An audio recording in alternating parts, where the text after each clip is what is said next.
We all know innovation and manufacturing are critical to the future UK economy, and that's why I'm really proud that through some brilliant collaboration, we've been working with our industrial partners, Boeing, Spirit and Loop, the AMRC, the High Value Manufacturing Catapult and the university, and also regional and national government.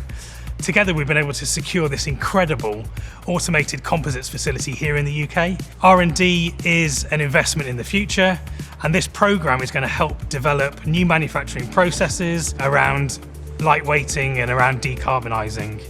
And the bit I'm really excited about is if we can do that research here in the UK, we should then hopefully attract more manufacturing opportunities, more jobs, and ultimately more regeneration. So the initial programme that we're going to start with is around lightweighting aerostructures, and it's going to complement the existing infrastructure we've got in the UK. And we're going to be looking at how can we manufacture large, complicated composite structures, but at a high production rate.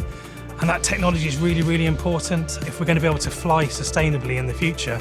I think South Yorkshire should be really proud of the aerospace cluster that it's developing and the fact that it's building capabilities that are going to help decarbonise the most difficult sector, which is the aerospace sector.